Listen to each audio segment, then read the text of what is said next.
Hello everybody, welcome back to the channel. This is Vampira's editor type individual who does things, and I have no name for this segment, so for now I'm just going to call it Commander's Corner and have it at that, where I go over things in the way that I do. Strangely. I guess I'm going to call this a special segment. Also, it's Monday. Usually I would be doing other things, like being at a full-time job, because cards is expensive. And, well, I'm going to be honest, these commander decks get more and more expensive all the time. And I have a little bone to pick with Wizards for, not including the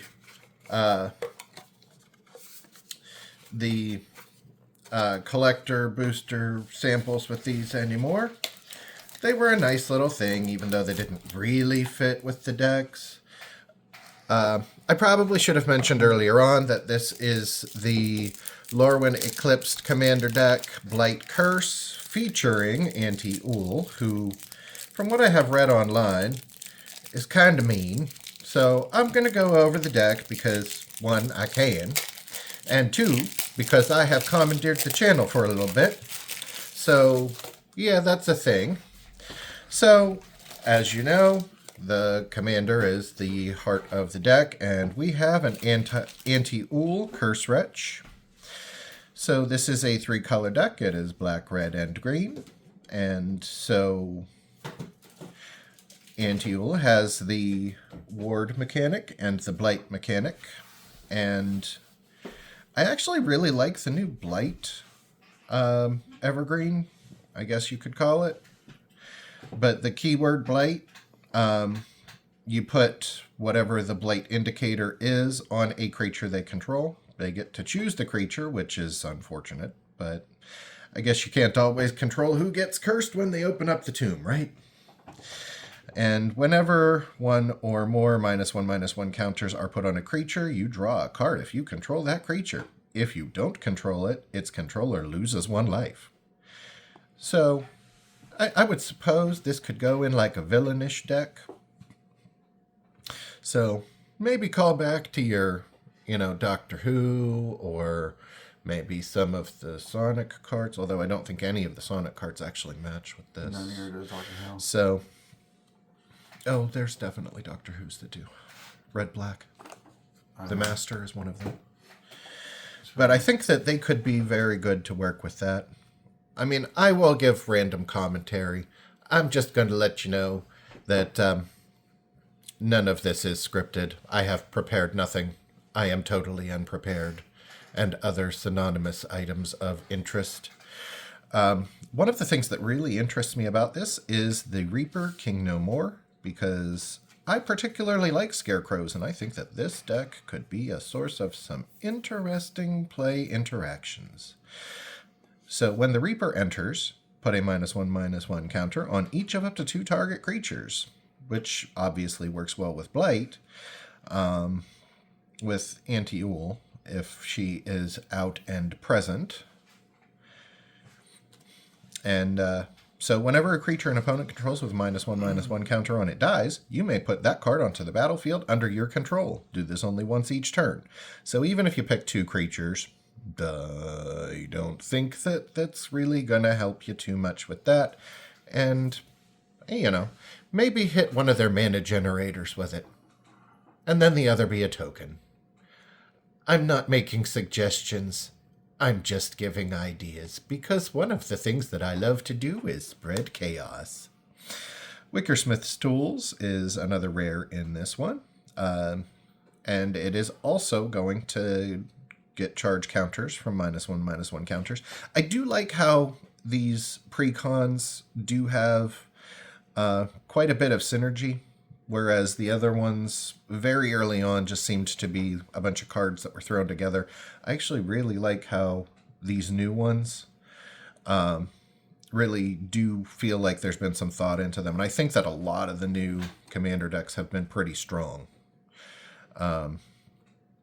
One of my favorites actually would be the one with Essica and the Prismatic Bridge. That was a good deck. Very strong. I don't think it's the strongest, but it's definitely up there. I think that the other the Warhammer decks were really strong too. If I get the opportunity, I might go over one of those. A lot of what I got from I run a demon deck that has a bunch of creatures from that in it. It's actually pretty wicked, but that's going a little bit too off topic. At the beginning of your end step, the Sinister Gnarlbark will let you draw a card and blight 1.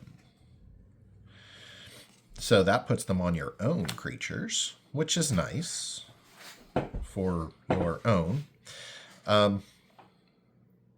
Might throw in a couple of things that remove counters from your own creatures, which I actually run in a deck too. I have a Mardu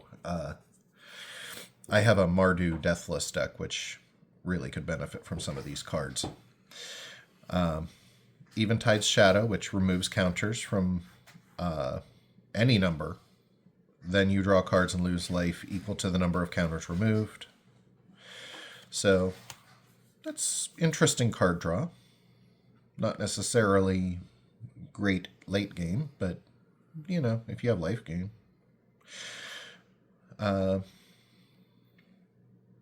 So Aberrant Return is the equivalent of, I guess, a Persist, where it'll bring a bunch of creatures back onto the battlefield with -1/-1 counters. And it does not specify whose graveyard, so maybe food for thought on that one. It seems like a lot of these graveyard decks that don't specify graveyards are making it a lot more dangerous for you to dump cards into your own graveyard. I do like that it does force thought. Dread Tiller. Put a -1/-1 counter on target creature when it enters the battlefield. And whenever a creature with a -1/-1 counter on it dies, you may put a land card from your hand or graveyard onto the battlefield tapped. So it's got a bit of a Crucible of Worlds style thought to it. Grave Venerations. When this enchantment enters, you become the Monarch. Oh, Monarch is back. Isn't that lovely? At the beginning of your end step, if you're the Monarch, return up to 1 target creature from your graveyard to your hand. Whenever a creature you control dies, each opponent loses 1 life and you gain 1 life. I don't think this would replace most Aristocrat deck mechanics, but it could be interesting to see. Oft-Nabbed Goat, which, when I first looked at this card, I thought this would be a very interesting potential card that I would like to possibly use in a creature location matters type deck. So basically draw a card, gain control of this creature, and put a -1/-1 counter on it. Only your opponents may activate this ability, and only as a sorcery. When this creature dies, if it had 1 or more -1/-1 counters on it, its owner draws that many cards, and each other player loses that much life. So basically, everybody but you benefits from that creature being summoned. Village Pillagers have Wither. I like Wither. I think Wither makes a really good wall mechanic. It's excellent with First Strike, and I think this is a really well-designed goblin card. When this creature enters, it deals 1 damage to each creature your opponents control, so it actually has an immediate impact upon board entry. You can blink it in a Boros deck. I think that the fact that since it's Wither, it basically gives everything that your opponents control a permanent debuff is great. And when a creature an opponent controls with a counter on it dies, you create a tapped treasure token. So, I mean, Short of combining this with Massacre Girl, I think that would be a very interesting interaction. Puka's Covenant, we've seen this card quite a few times because it's been in the regular, it's been on the draw in the boosters, so I'm not going to go into too much detail with that. Farafor, Young Yu, if you were doing a Tree Folk deck, this might be interesting because when he enters, you get Saprolings based on counters, and it has a tap to enhance type doubling season effect, so that's interesting. Tree of Perdition, always loved Tree of Perdition. I think that it hasn't seen enough play for what it does, especially in like commander games and what have you. I think this could be an incredible card if you built around it. Plus, if you move minus counters around, it could be, you know, just entirely too much fun to mess around with. Lands I'm not going to go into because lands. Necroskitter, also Wither. Ignoble Hierarch. So there's your mana fixer. It's 1, can generate any of 3 different types of mana, and it's exalted. Why you would attack with your mana generator, I don't know. But it is a goblin, so it will probably find use in goblin decks as a mana fixer. Nesting Ground, good card for this deck. There's Massacre Girl. I'm not surprised to see it in this deck. I think it was great. This is the known killer version that was originally in Murders at Markov, or no. Murders at Karlov Manor, not Markov Manor. Yeah. Although there were murders at Markov Manor too, but that was a different plane. And she gives everyone Wither, which is, you know, flavor-wise a really good hit. And whenever a creature your opponent controls dies, if its toughness was less than 1, draw a card. Obvious interaction there. Grave Titan, it's not unusual. And poison counters with Vraska. Since you have Wither, it's not going to be too much of a interplay there, but it's helpful, I guess. I mean, I don't know that I thought that was the bestest fit, but I mean, it's proliferate, so that works with the deck, obviously. Scorpion God, flavor-wise, that works. -1/-1 counters, and he has self-revival in a sense that he goes to your hand. You got Liliana, who is also keen to put -1/-1 counters on things and just straight up destroys them. So that's not bad. Shimmel, the Inner Sun.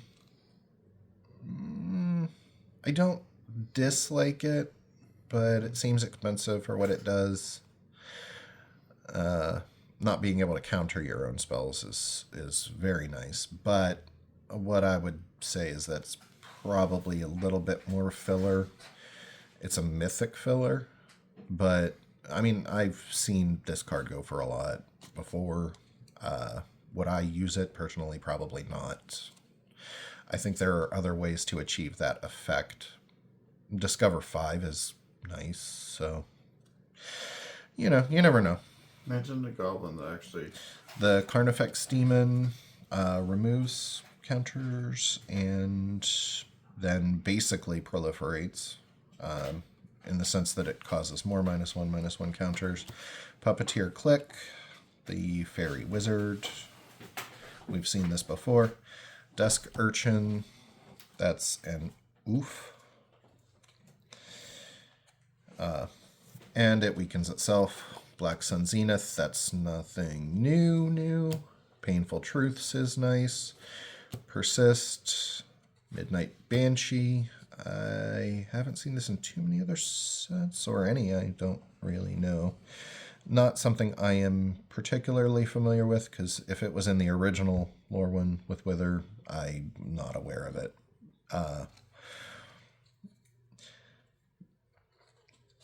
Midnight Banshee. At the beginning of your upkeep, put a -1/-1 counter on each non-black creature, which in the new age of everything is many colors can be a bit of a drawback. Chain Reaction, which I know it's a little controversial, but I kind of like it more than I like Blasphemous Act for a lot of reasons. Archfiend of Ifnir. That's not a new one. Channeler Initiate is not entirely new. Hapatra, Vizier of Poisons. Good card. Good inclusion. It is a reprint from Amonkhet, if I recall. And I think that flavor-wise is it's good. Glissa Sunslayer from New Phyrexia. Pretty good addition. Works with this set. Zombie Elf. I mean, what else can you say about First Strike Death Touch? It's really good on a 3-mana card for a 3/3. I don't have complaints with that. Everlasting Torment. I believe that one was from Duskmorn. And again, not really not a bad thing. Everything has Wither. Pretty good. Assassin's Trophy. Although I would be careful with this one, especially with like First Strike Death Touch. I think, although it says damage can't be prevented, and Wither does damage in the form of -1/-1s. I'd have to look up the ruling on that, but it's interesting to see how Death Touch would work with Wither. Suppose that's something that requires some investigation. Grim Poppet. Creature enters with 3 -1/-1 counters on it and then gets stronger when you remove them. And he can move them around. So, that's actually not bad. Although he has to remove them from himself. So that means you got to move it with other methods. So now we're getting to the uncommons. Not going to see a whole lot of new stuff here. Probably gloss over a lot of those. Lasting Tarfire, Burning Curiosity, Blowfly, Fire Covenant. Gotta have a Soul Ring and an Arcane Signet. Isn't that the staple of the format? Cathartic Reunion, we've seen that a lot. Skin Render, pretty nice. For an uncommon, I thought Skin Render was pretty good. For 4 mana, and you just get to tear something up. Sort of like the Ravenous Chupacabra, except works on Indestructible. Which I think is probably one of the best things about this deck, is that it works very well to circumvent Indestructible, which has been very prolific in the last few sets. Putrefy is a good one. Binding of the Old Gods, I use that in a lot of things. Kolrath Knight has Wither. And the Contagion Clasp, which I like to a large degree from the new Phyrexia set. Proliferate for 4. It's not the best proliferate mechanic, but you can do it on command, so hey, can't really sneeze at that, especially on an uncommon. And we've got lands and lands and lands, and Night's Whisper, which we've seen a lot of. They do put that in a lot of different decks these days. The Wickerbow Elder. I can't complain about that being on here because creatures that benefit from having -1/-1 counters on them is a relatively new concept, but I think that there are a lot of ways that this can be beneficial. I can't complain about it. Especially destroying target artifact or enchantment. Really on flavor for green. Terminate, Commander Sphere, Cathartic Pyre, those are not new. And you've got all of the different planes, lands, which, you know, they're nice. Flavor-wise, I don't know about having so many different planes. Anyway, that's just me complaining. Scarecrow tokens. Isn't that nice? You got your treasure, Scarecrow, Zombie, Elf, Saproling, and the Monarch. Okay. Right. So we don't have 100 Saproling tokens because, you know, you don't make 100 Saproling tokens at all, ever. That's a joke, because I think it's pretty often that if you're making Saprolings, you're making a ton of them. And just your regular flavorish cards and counters. So, I mean, do I think this deck is worth it? I mean, I think it is. I like little mechanics that, you know, you can experiment with and try to make something happen from nothing. I tend to like the slowish decks that have to build up but are very tricksy. So tell me what you think in the comments. If you agree, if you disagree, if you would make some modifications to improve this deck, and maybe, you know, ways you can make it your own. I don't know that this type of mechanic is the most competitive, so I don't think that it would be, you know, registering as a top tier deck. But for your casual LGS games, I would definitely recommend it. This could be a lot of fun. It's kind of the antithesis of the group hug, which I suppose would be group hate. But hey, you know, have at it. I would have a lot of fun with this deck. I think that a lot of you would too. But, you know, let me know in the comments. Interaction's always good. And as always, don't forget to like and subscribe. Have a nice day. Bye.